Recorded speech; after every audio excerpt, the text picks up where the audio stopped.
El viento helado arrastraba la nieve sobre las trincheras como si intentara enterrarlo todo. Andrei Kovalenko, soldado del 93 Batallón ucraniano, llevaba 3 días sin dormir bien. No por los bombardeos, ya se había acostumbrado, sino por las voces. No eran alucinaciones. No eran sus compañeros hablando en la noche. Eran otras voces. Comenzó a escucharlas después de una misión en la ciudad fantasma de Soledad. Su escuadrón recibió la orden de avanzar para recuperar un edificio en ruinas que, según la inteligencia, albergaba un transmisor de comunicaciones ruso. Pero al llegar, solo encontraron silencio y algo más. En el sótano, iluminado por la luz temblorosa de sus linternas, había una radio militar antigua, con la carcasa oxidada y la antena doblada. No estaba conectada a nada.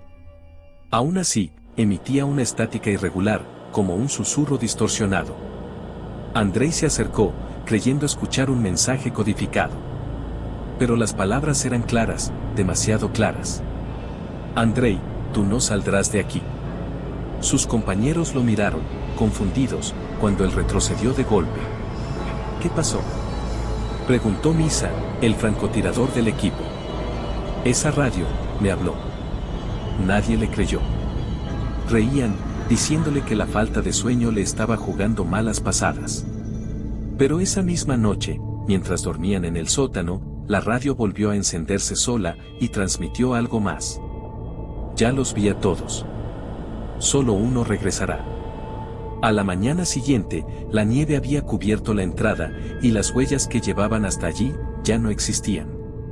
El mapa que llevaban parecía alterado. Las carreteras no estaban donde deberían. Y en el horizonte, en vez de la línea de árboles habitual, se levantaba una ciudad que ninguno recordaba haber visto antes. Andrei apretó su fusil, mirando a sus compañeros. Algo en el aire se sentía antiguo. Y la radio, ahora en su mochila, volvió a encenderse por sí sola. Lo que viste no es de este tiempo. El batallón se movió con cautela. El silencio era tan espeso que ni el viento se atrevía a soplar. A medida que avanzaban, Andrei notó que la nieve bajo sus botas era distinta, no crujía, sonaba como polvo seco. La ciudad frente a ellos parecía construida con piedra ennegrecida, como si hubiera ardido hacía siglos. Las ventanas eran huecos oscuros y, en algunas, figuras inmóviles parecían observarlos desde dentro, pero cuando Andrei parpadeaba, desaparecían. Esto no está en el mapa, susurró Misa. Ni siquiera hay registros de algo así en la zona. Entonces, ¿dónde demonios estamos?, preguntó Andrei. Al cruzar el primer arco de piedra, algo cambió. El cielo se volvió más opaco, con un tono gris verdoso, como si el sol estuviera atrapado detrás de una tormenta eterna. La nieve que caía no era blanca, sino ceniza. En la plaza central, encontraron un cartel de hierro retorcido con un nombre grabado. Ciudad 7. La radio, dentro de la mochila, empezó a emitir un zumbido grave que les hizo vibrar los huesos. Andrei la sacó y la miró. La pantalla, que antes estaba rota, ahora mostraba un texto en rojo. El que entra, ya está muerto. Misa quiso romperla contra el suelo, pero Andrei lo detuvo. Algo le decía que esa radio no solo hablaba, sino que guiaba. Un sonido de pasos resonó por las calles vacías. No eran los de ellos. Eran lentos, pesados, como si arrastraran algo. Y desde una de las esquinas, una silueta alta comenzó a avanzar hacia ellos, con un casco militar antiguo, y un uniforme cubierto de polvo y sangre seca. Andrei apuntó con su rifle, pero antes de que pudiera disparar, la radio volvió a hablar, esta vez con una voz metálica y autoritaria. Salúdenlo. Fue el último que entró, antes que ustedes. El soldado levantó lentamente la cabeza, y sus ojos eran 2 manchas negras. Cuando el soldado muerto abre la boca, algo imposible sale de ella. El silencio se quebró con un ruido húmedo, como carne desgarrándose desde dentro. El soldado muerto, con la mandíbula temblando, abrió la boca, y no salió aire, ni un grito. Salieron cables. Cables negros, del grosor de un dedo, retorciéndose como serpientes vivas. Estaban cubiertos de un líquido espeso, aceitoso, que goteaba sobre la ceniza del suelo. Uno de ellos se alzó, girando hacia Misa como si lo olfateara. ¡Atrás!, gritó Andrei, disparando. Las balas atravesaron el casco y la cabeza del soldado, pero este no cayó.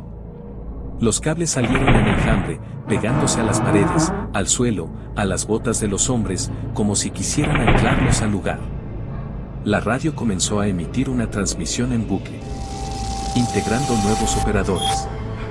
Integrando nuevos operadores. Los demás del escuadrón entraron en pánico. 2 soldados intentaron retroceder hacia el arco de piedra por el que habían entrado, pero en lugar de salida, encontraron otra calle de la ciudad, completamente distinta. Como si la ciudad hubiera cambiado su diseño en segundos. Andrei sintió algo frío envolviéndole el tobillo. Miró hacia abajo, uno de los cables se estaba clavando en su pierna, atravesando la tela del uniforme como si fuera papel. Con un grito, lo cortó con su cuchillo táctico. El líquido negro que salió le salpicó la piel, y ardió. No como fuego, sino como si cientos de agujas se enterraran a la vez. El soldado muerto volvió a moverse, girando la cabeza en un ángulo imposible.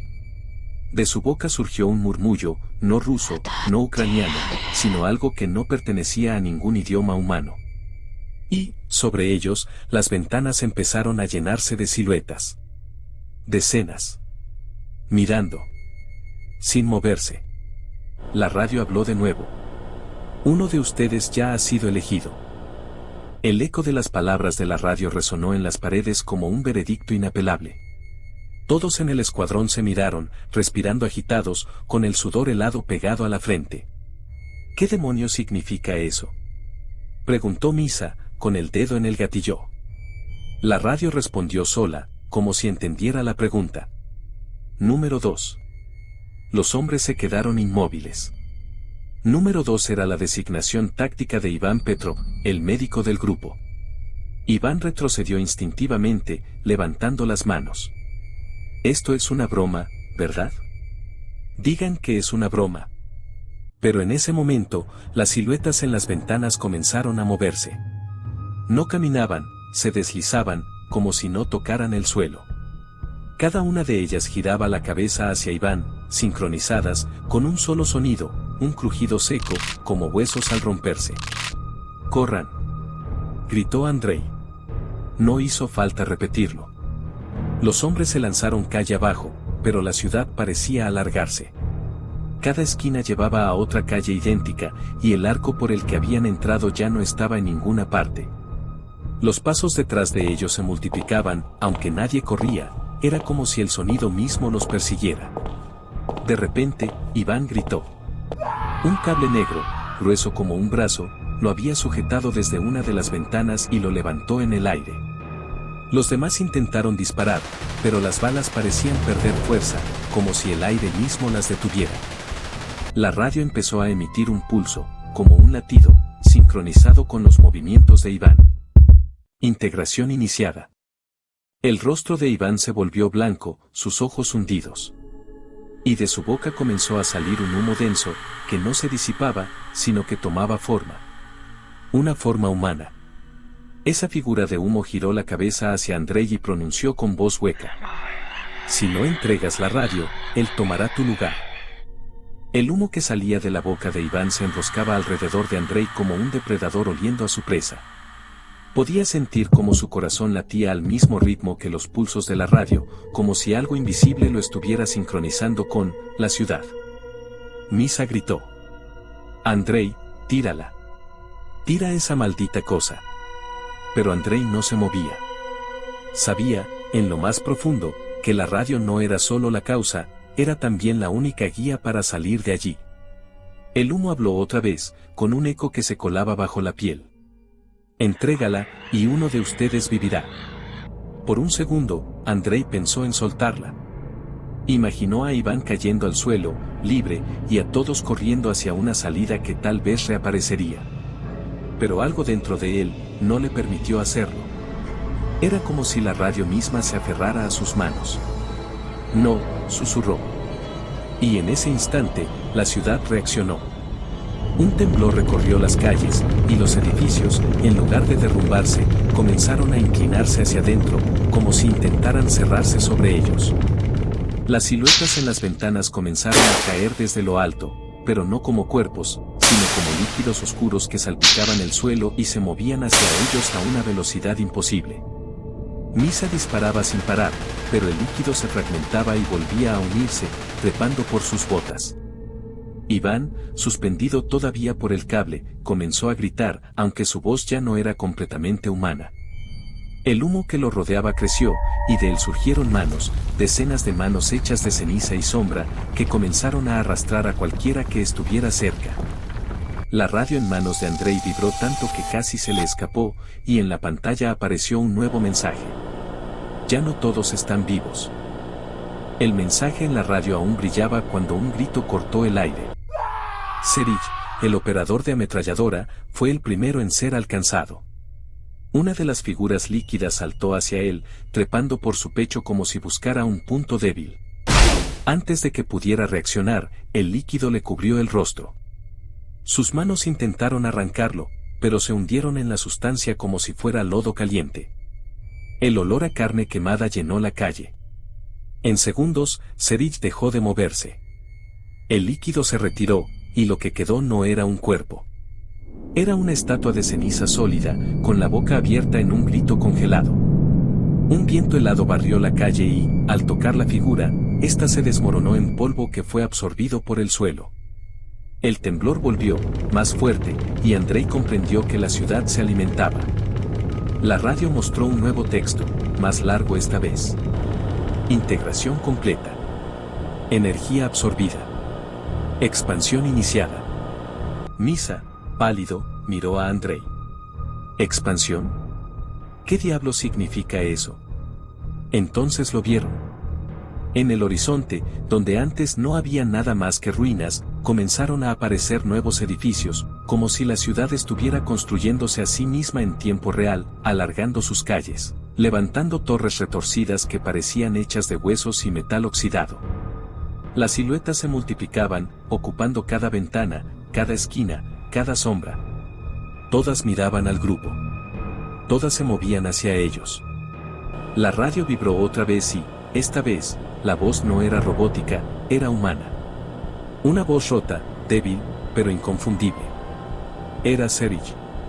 Pronto no recordarán que eran humanos.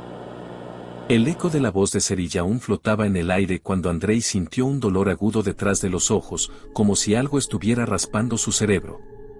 Parpadeó, y por un instante ya no estaba en la calle en ruinas. Estaba en su casa, en Kremenchuk. Su madre le sonreía desde la cocina, sirviéndole borsch caliente. Todo se sentía real, el olor, el calor, el tacto de la mesa. «¿Hijo?», dijo ella. «¿Por qué llevas ese uniforme tan sucio?». Andrei intentó responder, pero las palabras no salieron. En su lugar, un zumbido comenzó a crecer en sus oídos, y la voz de su madre se distorsionó. Cuando la miró de nuevo, ya no era su madre. Era una de las siluetas negras, sentada frente a él, con un hueco sin fondo donde deberían estar sus ojos. La escena se rompió como vidrio.